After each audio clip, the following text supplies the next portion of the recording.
Ya, saya menerima segala kekurangannya Mas Adam dengan legowo, dan begitu juga harapan saya Mas Adam mau menerima kekurangan saya, dan itu yang membuat kita, kalau dia salah oke saya maafkan, kalau saya salah dia harus mau maafkan gitu, karena namanya rumah tangga itu kan orang lain yang kumpul sama kita sehidup semati kan, jadi ya kekurangan sejelek apapun dia, seburuk apapun kekurangannya, saya harus ikhlas menerima. Itu sih, karena apalagi ada anak ya.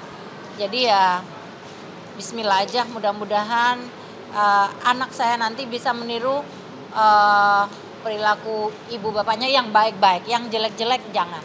Itu sih. Masih ingat gak sih momen paling berkesan sama 30 tahun ini? Ya, momen yang paling berkesan mah apa ya, Mas Adam itu orangnya cool, terus Mas Adam itu orangnya pendiam, tapi kadang-kadang songong juga gitu. Kadang-kadang yang bikin bete itu dia itu ngelawak tapi kayak apa ya, aku nggak mau respon gitu, gimana sih, bete aja gitu liatnya gitu. Jadi ya udah gitu deh. Tapi makin kesini malah kelihatan makin bucin itu, kayak banyak gumbal-gumbalan dari Mas Adam sama Inul. Mungkin Mas Adamnya ya, kalau saya enggak sih, pret aja deh. Ya udah 30 tahun ya, pengennya sih membangun apa ya, membangun bucin, tapi kan ya nggak gitu-gitu amat lah. Kita kan sudah pernah mengalami bucin dari tahun pertama, kedua pernikahan. Setelah itu ya paling juga kita mikirin ya masa mendatang, masa depan, atau masa besok yang mau ngapain gitu. Itu sih kalau menurut aku. Tapi banyak netizen yang bilang Pak Inul sama Mas Adam itu close banget. Masya Allah, alhamdulillah. Ya, alhamdulillah ya. Saudara-saudariku netizen memberikan nilai plus, tapi yang jelas sebagai suami istri ya memang harus membangun itu, walaupun sebenarnya kan ya ada rasa bosan juga, ada rasa enak juga, ada rasa ogah juga gitu, tapi ya salah satu mungkin harus mengembalikan itu supaya benar-benar tidak ada jarak gitu. Makanya kalau tidur ya tidur berdua, bercanda aja gitu, walaupun nggak ngapa-ngapain nih, tapi ya candaannya kadang-kadang ya bikin apaan sih lu gitu. Tapi ya udah, namanya rumah tangga ya seperti itu. Hal terromantis apa sih selama 30 tahun ini? Mas Adam itu kandane ora romantis kok. Gak pernah Mas Adam sama sekali kasih bunga gitu? ora. Boro-boro ngasih bunga, ngasih kecupan. Kalau dia itu ya, Mas Adam itu kalau aku misalnya aku kecup kanan kiri, dia kecup kanan kiri, dia itu apa kata aku gitu. Jadi kalau aku marah gitu ya, dia juga diem, maksudnya ngebales gitu.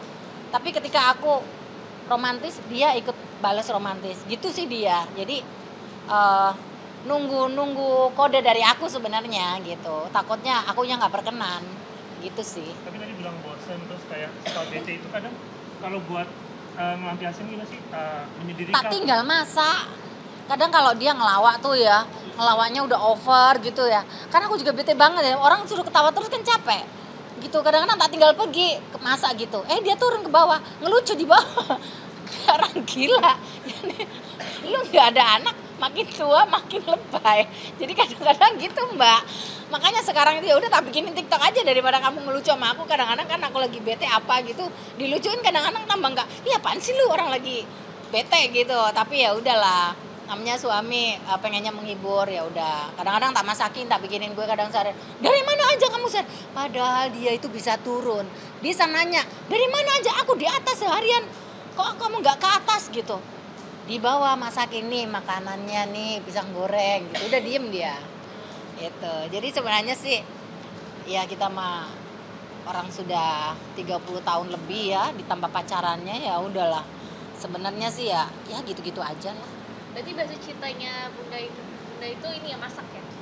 Masak. Pokoknya aku itu kalau udah bete sama Mas Adam, udah enggak banget gitu ya, marah tapi nggak bisa keluar gitu, udah tak tinggal masak, terus tak tinggal belanja grocery, belanja ntar pulang tak bawain makanan, udah selesai tuh. Udah gitu aja, nggak usah yang terlalu dramatis yang harus tabo-taboan. Udah nggak musim, kasihan udah tua juga, mau tak tabokin juga kasihan kan ya. ini lihat di sosmed, di salah satu postnya Mami, ada ketakutan bilang kamu tuh maksudnya Kehilangan? kehilangan uang Yang gitu ya. mereka 20 tahun itu. Iya. Gitu. Oh alah, gini loh, kita ini kan rumah tangga ya, udah sejauh ini. Hidup di Jakarta itu kan gak gampang ya. Sekarang itu segala sesuatunya itu udah, ya tahu sendiri ya, nyari uang juga susah. Hidup tuh sekarang tuh yang penting rasional aja gitu. Ya kita kalau nggak punya duit, mau ngapa-ngapain juga repot kan. Masa nungguin Mas Adam? Kan nggak mungkin. Kita bucin-bucinan tapi makan cinta apa? Kalau nggak makan duit ya repot lah. Apa-apa butuh duit, mau ngapa-ngapain butuh duit. Jadi kita harus logika lah, hidup ini semuanya butuh uang gitu. Makanya kita harus kerja keras, ngumpulin duit buat masa depan. Anakku juga sebentar lagi maunya minta kuliah di luar negeri. Nah, gimana coba? Ya kita harus nabung walaupun ada bisnis ini kan gulung terus ya perputarannya. Jadi kan nggak bisa untung sekarang dicopot sekarang, untung sekarang diambil sekarang kan nggak gitu. Gitu. Jadi ya udahlah, kita cari alternatif yang lain yang sekiranya buat nabung dan nabung. Seperti pesan Titi Puspa, menabung. Bang Bing Bung, yuk kita nabung Anak gitu. juga habis ulang tahun dirayain besar-besar. Alhamdulillah.